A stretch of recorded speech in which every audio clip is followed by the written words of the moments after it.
Capitol tours are coming back. White House tours are coming back. A whole bunch of new museum exhibits are opening. This is my biggest and most important Washington, D.C. reopening update yet.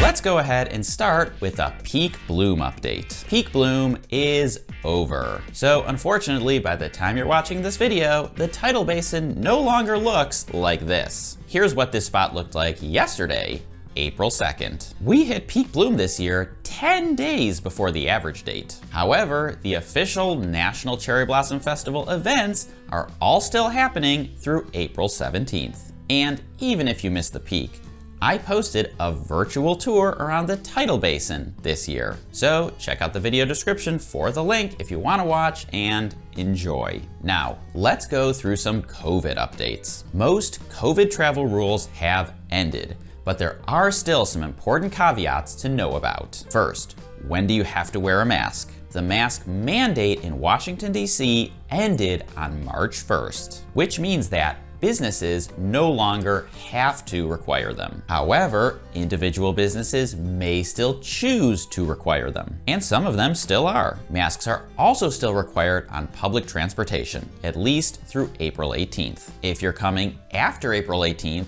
make sure to keep an eye out to see if this gets extended. Metro trains are getting crowded again. And remember, the best masks are N95 or KN95 masks. I'll leave a link in the description to the ones that I use when I ride Metro. As far as vaccine rules go, Washington, D.C. did have a proof of vaccination requirement for indoor dining this winter. That requirement ended on February 15th. So there is not currently any citywide rules in effect. But again, individual businesses are allowed to set their own rules. Some businesses, particularly theaters and concert halls, have kept their COVID rules in place. So if you're going to an indoor show or a concert, make sure to double check that venue's rules in advance. Or just bring a copy of your vaccination card so you're safe no matter what. By the way, I haven't even introduced myself yet. If you're new to this channel, my name is Rob. I'm a tour guide and the founder of Trip Hacks DC Tours. On this channel, I share my best tips, tricks, and hacks for exploring Washington, D.C. So if that sounds interesting to you, make sure to subscribe to the channel so you don't miss any future DC travel videos. And if you have an upcoming trip planned, leave a comment and let me know when you're coming and what you're most looking forward to doing. Next, let's run through a big batch of museum updates. Museums are open, but at least as of today, many are not back to their pre-pandemic capacities or hours. Smithsonian just announced that most of their museums will be back to 7-day-per-week operation by Memorial Day, which is May 30th this year. But right now, most of them are still only open 5 days per week. So if you're visiting in June or beyond, you might be okay. If you're visiting in April or May, then you need to go to the website si.edu/visit to see which museums are open on which days, and then plan accordingly. 2 Smithsonian sites do require advance tickets: the African American History and Culture Museum and the National Zoo. The tickets are free, but you still need to get them. Smithsonian is opening some new and exciting exhibits this spring. Watergate is now open at the National Portrait Gallery. Can you believe the Watergate break-in happened 50 years ago? For the anniversary, this exhibit features portraits and visual art to help you understand the key players. Baseball is opening April 9th at the National Postal Museum. This exhibit explores the game of baseball through a unique postal lens, so it should be interesting to both sports fans and stamp collectors. And the most anticipated exhibit of the year is One with Eternity by Yayoi Kusama at the Hirshhorn Museum. This exhibit does require timed tickets. Tickets will be released at the Hirshhorn at 9:30 a.m. each day that the museum is open. So if you want to go, you have to wake up early and physically go down there to retrieve your tickets. One alternative and a bit of a trip hack is that if you really want to see this exhibit, but don't want to deal with going and tracking down tickets is that you can become a Hirschhorn Insiders member, which yes, does cost money, but gives you the opportunity to reserve tickets online and in advance. Some not so great Smithsonian news is that the Air and Space Museum on the National Mall is now closed through the fall. This is part of the massive multi-year renovation that's already been going on for several years. And if you're only learning about this now, then I'm sorry. The Udvar Hazy Center in Virginia is open 7 days per week. A big non-Smithsonian museum update is that after 2 years, the US Botanic Garden is finally reopening. This is one of my favorites, so I'm really thrilled about it. Now, let's do some transportation updates. Metro never stopped running during COVID and is still generally a good way for visitors to get around. However, service is less frequent than it was pre-COVID, and we might not get back to those pre-COVID service levels until later this summer. So the key is, whenever you're riding Metro, give yourself plenty of buffer time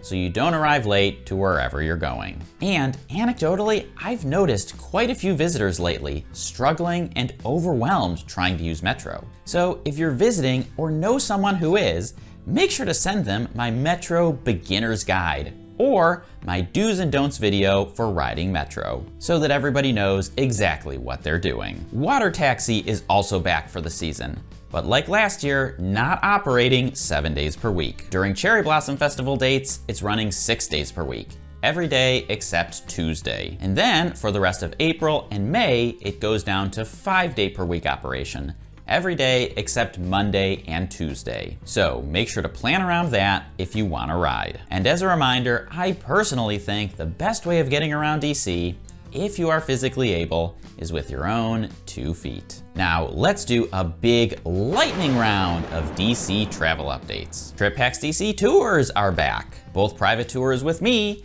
and the Monumental Trivia Tour with Christine are both back and open for bookings in April and May. Private tours are booking up especially quick. The next private tour available on my calendar is over 2.5 weeks from now. So if you want a tour with me, make sure you make that booking and get on my tour calendar as soon as possible. If you're coming this summer or later in the year and the month you're coming isn't open for booking yet, go to the website triphacksdc.com and click the contact button at the top. Then send a message with your trip dates so that I can add you to the waiting list and let you know as soon as that month is open for booking. As I alluded to earlier in the video, Capital tours are back. They actually quietly came back a few months ago. First, they were offered through Senate offices. Now they're offered through both House and Senate offices. And these are typically led by one of the senators or Congress members' interns. I actually have had several of my own tour customers report that they successfully toured the Capitol with one of these interns. So it is possible. However, I have to warn you that now that word is out and a lot more people are visiting,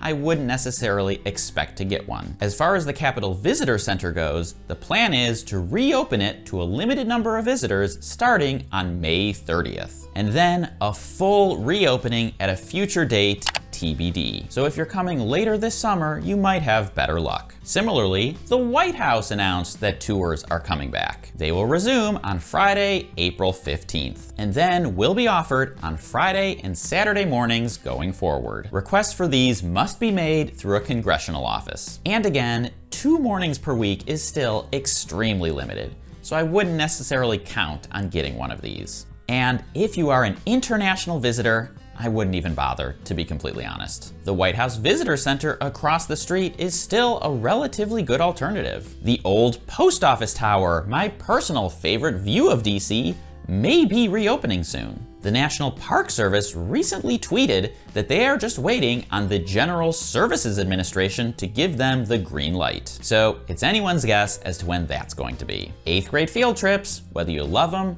or hate them, are very much back. So if you're coming this year, particularly this spring, expect to navigate around a lot of these groups everywhere you go. And maybe consider not eating your meals at food courts if you can avoid it. The Major League Baseball season is starting this week. Opening day is now scheduled for April 7th. The Nationals will be at home that day against the Mets. And a quick update about restaurants. Many restaurants are still not back to 100%. And Monday is generally the day that they are closed. So if you're gonna be in town on a Monday, make sure to make reservations or at least double check restaurant hours so you don't go hungry. And now for a few of my thoughts. If you come to Washington, D.C. right now, there is more that you can do than at any point over the past 2 years. And that's great. However, it is the reality that many tourist sites are still not back to full capacity. This means that planning and booking ahead is critical. You want to know which museums you're interested in seeing, and then find out which days of the week they're open. If you want to take a tour or do any kind of activity like that,